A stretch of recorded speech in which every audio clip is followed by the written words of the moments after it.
Do you ever wonder if it is at all possible to have a crochet business based on selling physical products that you can sustain for the long term? If you have considered starting a crochet business, or you have a crochet business right now and you're wondering, am I going to be able to keep this up for years to come? We're going to talk about the pros and cons of product based businesses and how to make it possible to have a product based business that lasts long term. So, yeah, welcome to Crochet Business Chat. My name is Pam Grice. I am on a mission to help 100,000 makers build financial freedom through crochet, and I'm so happy that you're here. So, it is, while we're recording this, it is Monday morning, and my office is clean, and had a great weekend getting lots done. So, happy to have you all here. Say hello in the chat if you're with us live this morning. Hello, hello. Good to see you. All right. We're going to be talking about physical product-based businesses today. And if you're a pattern designer, or if you're considering any of the various ways of making money as a crochet business owner, stick around. There will be something that you can apply to your business today. But the reason we're talking about physical products today is that I continually hear from people who want to sell physical products, but they're wondering, is it even worth setting up a business if it's not something that can be sustained long term? I don't want to put in all this effort to, do this whole branding and building a product line and constantly making inventory if I'm not actually going to make a profit. So we're going to talk about how to build your business so that you do make a profit and you can continue to work long term in this industry. So, yeah, I am looking at my notes. I apologize. I've been scattered this morning. I'm reworking our Crochetpreneur Business Academy program, and so all of my spare time is spent working on that. But yeah, there are some real concerns with scaling a product-based business, so let's talk about them. I'm going to go through and let's see, click this. What makes a product-based crochet business challenging long-term? So there's a few different things that play into why it would be challenging to create a long-term business when you're making physical products, particularly with crochet. Now, I think lots of industries deal with this, but I definitely don't think maybe jewelry sellers or people making t-shirts or making mugs, they don't deal with the same problems that crocheters would deal with. So the first problem that could arise are physical limitations. So repetitive motion injuries are so common in our industry. But in addition to that, there's long hours of making. Like, I know just this weekend, I spent a lot of time crocheting, and my back hurts and my hip hurts and my shoulders need rubbed. And, if you're anything like me, if you're working long hours crocheting, it's going to take a toll on your body. And then just remember, when there is downtime, when you have to step away in order to heal your body, that means you're not making money. So, downtime, injury equals not making money. And that is definitely a downside of a physical product-based business.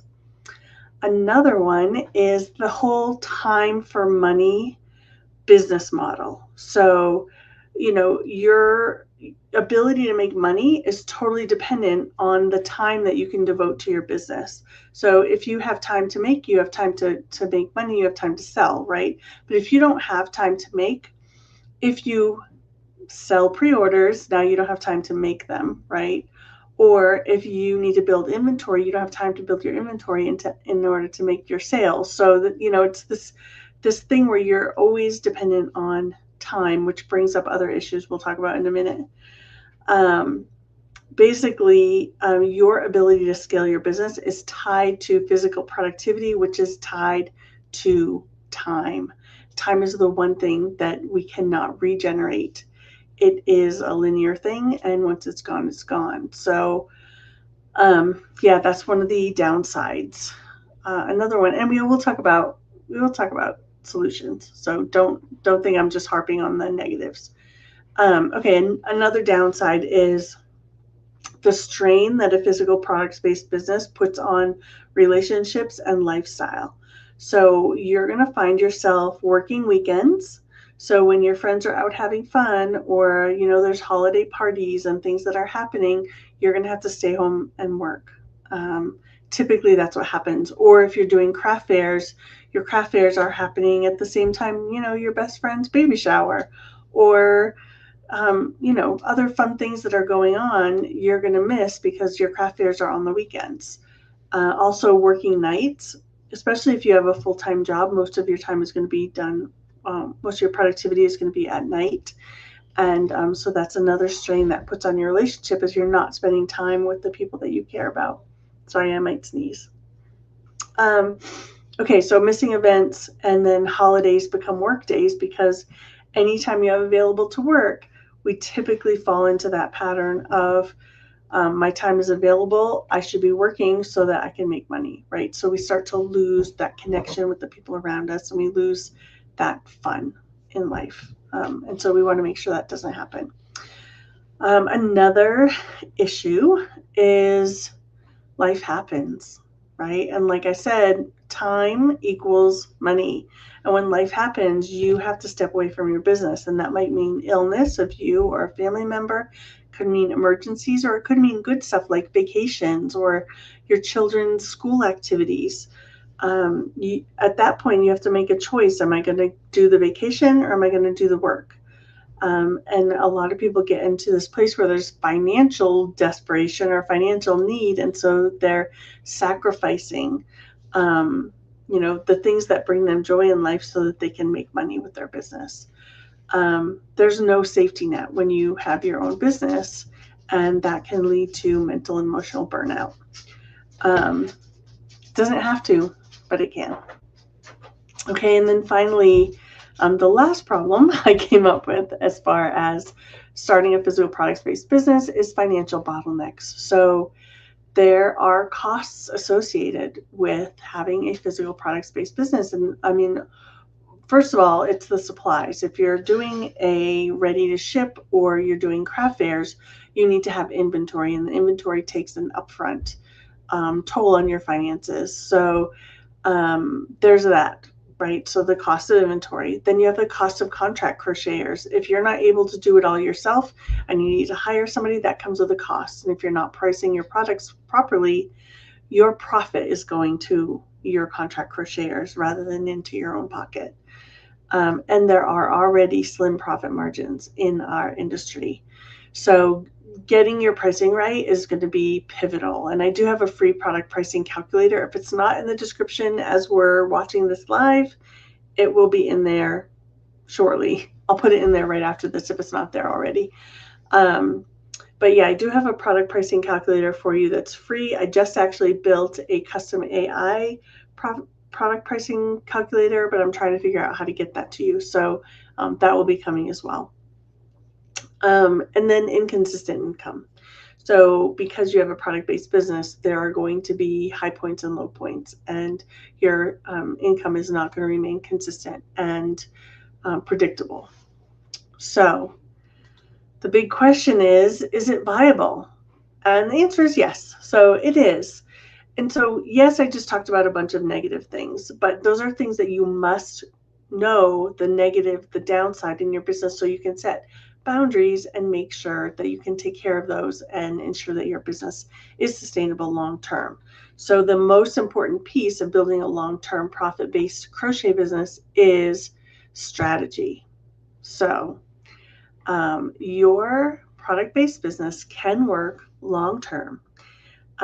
It requires intentional scaling. So how do I start making more money without investing more money or time? So getting really strategic about how do I make more money without giving into more of those negative consequences, right? And that means streamlined systems. It means strategic delegation. It means diversifying your income streams. So yes, you have a product-based business, but there are other things you can add on to your business model to create more sustainable income, more passive income if you're looking for that, or more predictable income. So you can do that through diversification, and we have lots of podcasts about that topic. So strategy. And next is, how do we make a product-based business more sustainable? Is first, I recommend team building and outsourcing if at all possible. So if you can, if you've built your pricing in such a way that you're paying for your supplies and your business costs, right? You're also paying yourself for the time it takes to make the product. And then you have a retail margin that is your profit, right? So that profit goes back into your pocket. If you outsource to contract crocheters, finishers, shipping managers, people like that, you then take this money that you're paying yourself to create the product and use that to pay contract crocheters, right? Or you take a little bit out of your profit to pay a shipping manager, someone to handle the shipping for you.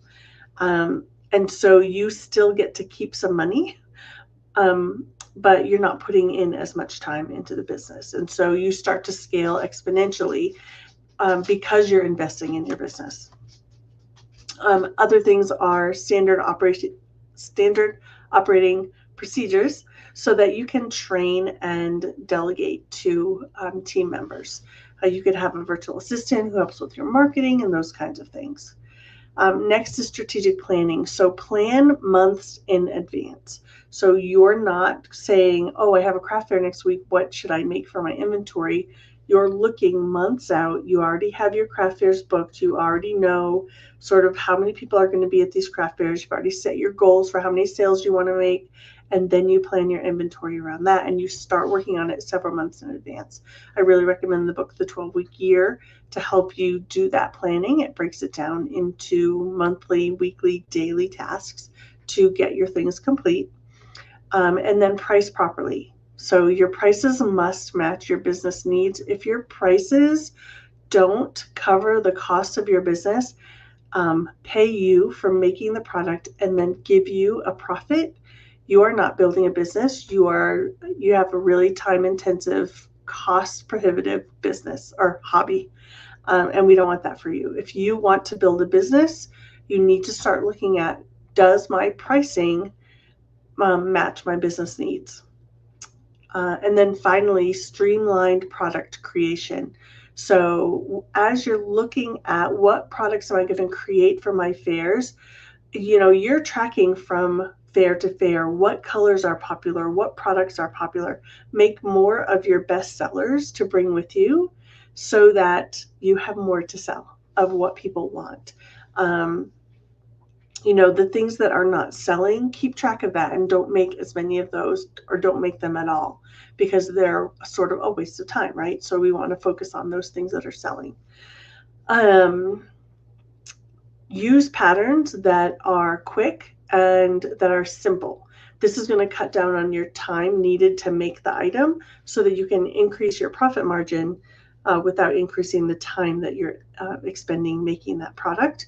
Use chunky yarns. I advocate for chunky yarns for physical product sellers just because you can finish a product so much more quickly with a chunky yarn or a super chunky yarn than with a worsted weight yarn. Batch production. When I was doing craft fairs more often, when I was doing physical product sales, I would batch create. And I know some people are like, this is boring. Well, yes, sometimes having a job is boring. And if you can't handle boredom in your business, maybe you should just keep doing this as a hobby.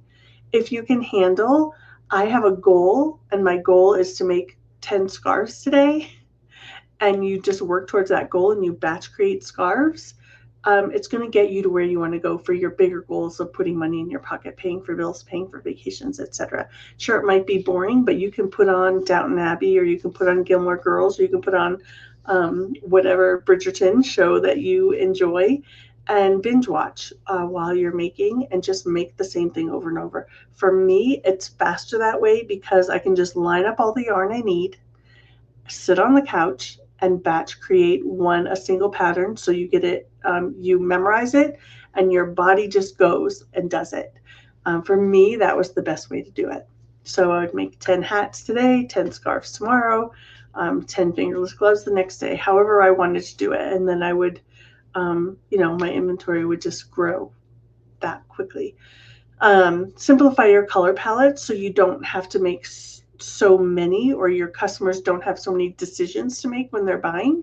You could pick like 3 or 4 neutrals, 3 or 4 colors, mix and match if you want to do that, but make it simple for your customers to find which color they want and pick it. And then consider limited editions. Instead of piling up inventory year after year after year of the same things, come out with a limited edition hat for this year. You got to buy it this year. I'm not going to be making them next year. I did that frequently. So, people would come back year after year to say, like, what's your new product this year? I have all the other things. I want this thing. And so when you create limited editions, you create that urgency, that sense of urgency, that desire to buy from your customers, and you don't have to carry inventory from year to year, and that makes it easier. All right.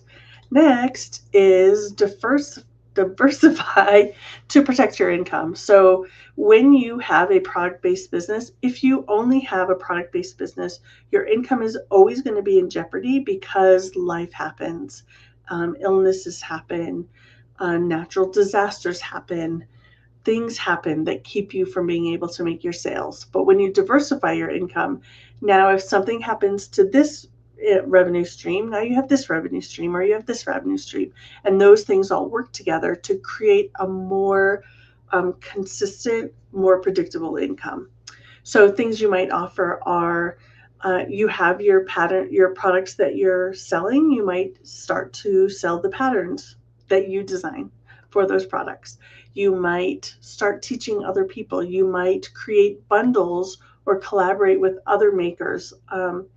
I always use the concept of, you create a spa set and then you collaborate with a soap maker and put those things together, and you sell a bundled product that way. You have affiliate income. You can, do some social media, link to affiliate products, and make money that way. So ultimately, science says, or marketing or whatever, says that the people who make the highest income, the people who are making over $100,000 a year, have 7 to 8 income streams. So this could be podcast, YouTube, blog, offering free patterns on a blog, to have an ad network. You could sell patterns. You could sell classes. You could sell courses. You could sell ebooks. All of those different ways to add revenue. You could sell stickers. You could sell t-shirts marketed towards the same target audience. And in that way, you diversify your revenue stream and make it easier for yourself. Ultimately, the goal is to shift from hustler to CEO. So you're making that mindset shift from maker to boss, right? Instead of seeing yourself as crafter, you see yourself as entrepreneur or business owner, and you start making decisions based on bottom line, based on analytics, based on data, what's selling, what do your customers want, knowing who your ideal customer is, and creating things to meet their needs and to make their lives better is going to make it easier for you to sell. So when you do that, you don't have to work quite so hard. And then when you make boss decisions, like I'm going to outsource some of my making, you take care of your body in such a way that you don't then fall prey to all of those negative things in the business. When you set boundaries, you don't fall prey to those negative things in your business. So think really strongly about what boundaries you can set in your business. Don't get so desperate for the sale that you sacrifice your relationships, that you sacrifice your joy, and that you sacrifice your health.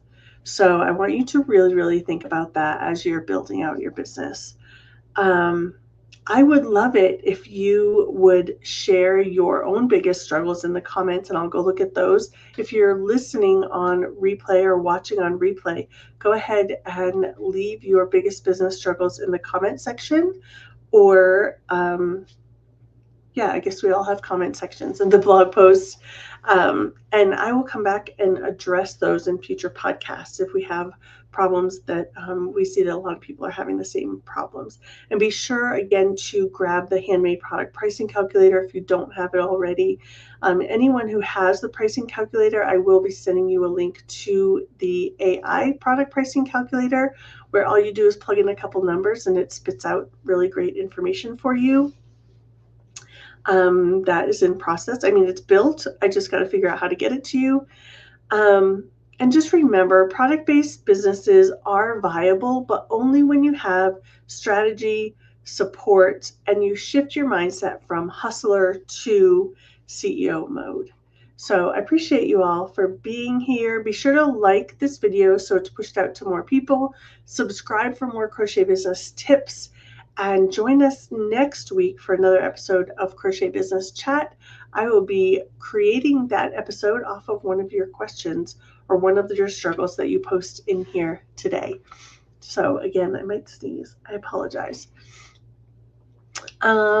Just really quickly, I'm going to look at your comments here.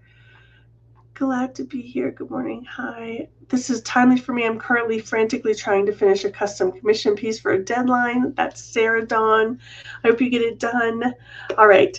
I don't see any problems in chat in the comments right now. So if you're watching live, if you're watching on replay, if you're listening to the podcast or reading a blog post, put your problems in the comments and I'll come back and create a podcast next week to address one of those problems. Thank you so much for being here. I'm going to go off to continue working on our CBA reboot. I'm so excited for Crochetpreneur Business Academy 2.0, which is launching in September. We'll be having the Crochetpreneur Fall Retreat virtual event September 11th and 12th. So keep that in mind. We'll have a sign-up sheet. It's going to be free.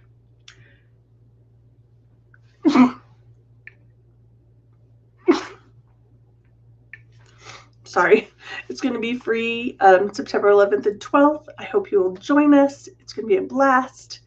And yeah, I hope you have a great day. Excuse me. I'm going to let you go. Have a wonderful day. Thanks for being here and happy making.